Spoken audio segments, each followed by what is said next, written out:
1917, East St. Louis, Illinois experienced what would be called a race riot. But if you dive a little bit deeper, the truth about what really happened is shocking. Drawn by employment opportunities, between 10 to 12,000 African Americans left the South for East St. Louis in 1916 and 1917 as part of the Great Migration. Many white citizens of East St. Louis were furious by this movement and by the increase in employment of black people in the city's industrial plants.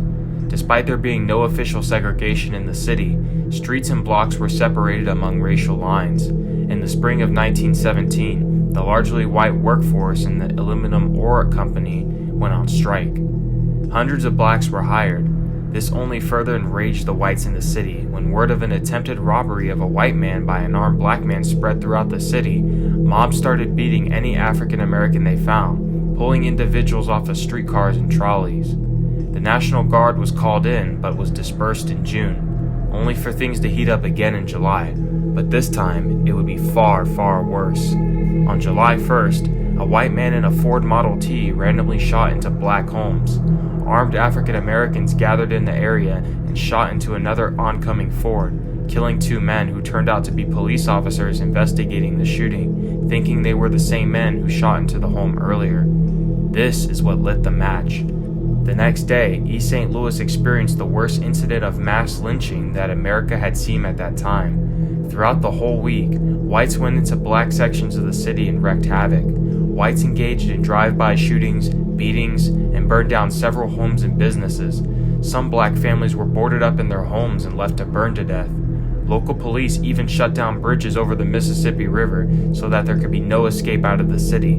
Some were so desperate to escape that they drowned. Some who were killed had just received draft papers recently to be shipped off to Europe to fight in World War I. Some families had husbands who had just returned from Europe with combat training and were able to fend off the mob. After the devastation, East St. Louis was ravaged. Hundreds of African Americans were estimated to have been killed, and 9 whites were killed. Property damage was estimated to be close to 400,000. More than 6,000 black citizens, fearing for their lives, fled the city, never to return. The governor of Illinois called in the National Guard, but this only made things worse. Several witnesses stated that the guardsmen were actually joining the whites in the lynchings, which was a common occurrence in other mass lynchings. One witness described what it was like to traverse the Mississippi River at night to escape.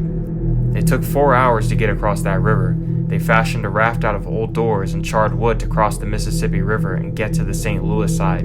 The raft sprung leaks, but we were able to get across. Many were outraged after hearing about what happened here. In a speech, Marcus Garvey had this to say: "The wholesale massacre of our people. This is no time for fine words, but a time to lift one's voice against the savagery of a people who claim to be the dispensers of democracy." In late July, the NAACP organized a march in New York City demanding action to be taken to prevent an atrocity like this from happening again. A congressman wrote a letter to President Woodrow Wilson asking for federal investigation, but President Wilson refused. Illinois tried 25 blacks and 10 whites on charges related to the massacre, including homicide and incitement of riot. Lena Cook testified against 2 white men who had killed her husband and son. The 2 men would be convicted of murder. Sources conflict on just how many people total were convicted for their role in the massacre. Some newspapers say roughly 20 people were convicted, 9 whites and 11 African Americans.